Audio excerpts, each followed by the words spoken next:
नमस्कार. आज आपण काही नोट्स बघणार आहोत, ज्या जावा प्रोग्रामिंगच्या अगदी मुळाशी घेऊन जातील आपल्याला. हो, नक्कीच. म्हणजे जावाचा इतिहास काय आहे, ती आज कुठे वापरली जाते आणि पडद्यामागे नक्की काम कसं करते, या सगळ्यावर एक नजर टाकूया. बरोबर. सॉफ्टवेअर जगात जावा खरंच खूप महत्वाची आहे. बघूया या नोट्समधून काय काय महत्वाचं मिळतंय आपल्याला. तर मग सुरुवात इतिहासापासूनच करूया.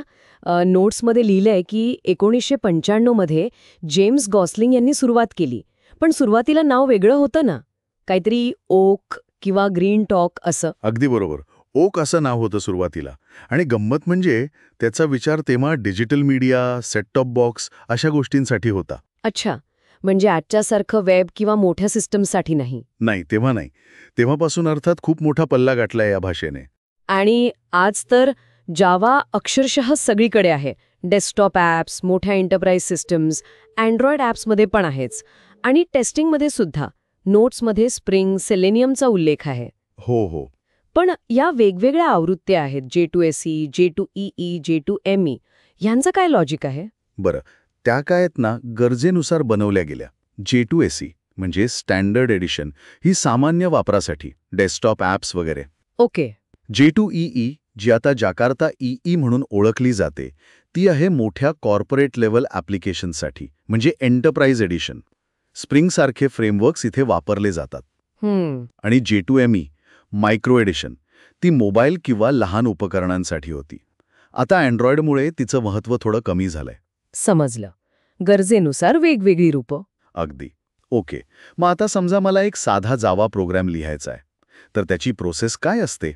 नोट्सप्रमाणे 3 पायऱ्या दिसतायत. तयार करणे, कंपाईल करणे आणि मग चालवणे. हो, बरोबर. तीच मूलभूत प्रक्रिया आहे. तुम्ही कोड लिहिता .java या फाईलमध्ये. मग जावा नावाचा कंपायलर वापरून तो कंपाईल करता. पण इथे एक महत्वाची गोष्ट घडते. काय? कंपाईल केल्यावर थेट मशीन कोड नाही बनत, तर बाईट कोड तयार होतो. ही एक मधली भाषा आहे, जी डॉट क्लास फाईलमध्ये सेव्ह होते. अच्छा, बाईट कोड. आणि हाच बाईट कोड मग JVM म्हणजे जावा व्हर्च्युअल मशीनवर चालतो. बरोबर? अगदी. इथेच ती फेमस लाईन येते, राईट वन्स रन एनिवेअर, म्हणजे WORA. याचा नेमका अर्थ काय होतो आणि हे इतकं महत्वाचं का आहे? बरोबर.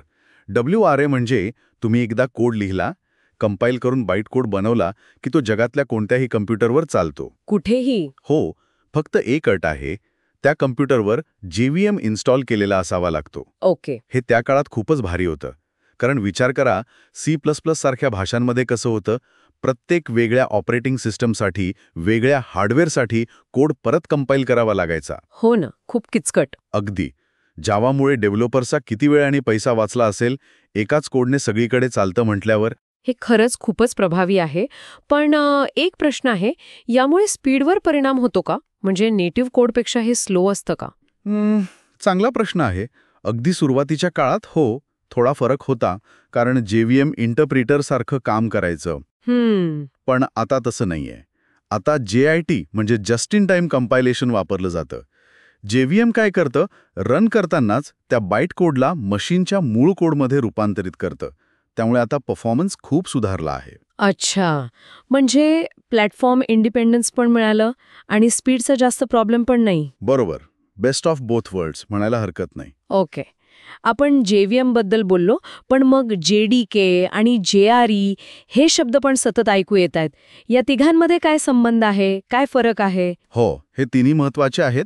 बघा, असं समजूया, JDK म्हणजे जावा डेव्हलपमेंट किट. हे आहे डेव्हलपर्ससाठी, म्हणजे प्रोग्राम बनवण्यासाठी, कंपाईल करण्यासाठी, जावा C करण्यासाठी, चालवण्यासाठी लागणारं सगळं काही यात असतं. आणि हो, यात JRE पण येतं. ओके. JDK म्हणजे डेव्हलपरचं टूलकिट. मग JRE? JRE म्हणजे जावा रन टाइम एन्व्हायरनमेंट. हे फक्त जावा प्रोग्राम चालवण्यासाठी लागतं. फक्त चालवण्यासाठी? हो, या JVM असतं आणि प्रोग्राम रन करायला ज्या काही महत्वाच्या लायब्ररीज लागतात त्या असतात. समजा तुम्ही फक्त एक जावा ॲप वापरणार असाल, तर तुम्हाला फक्त JRE इन्स्टॉल करावं लागतं. JDKची गरज नाही. अच्छा, म्हणजे सामान्य वापरकर्त्यासाठी JRE पुरेसा आहे. अगदी.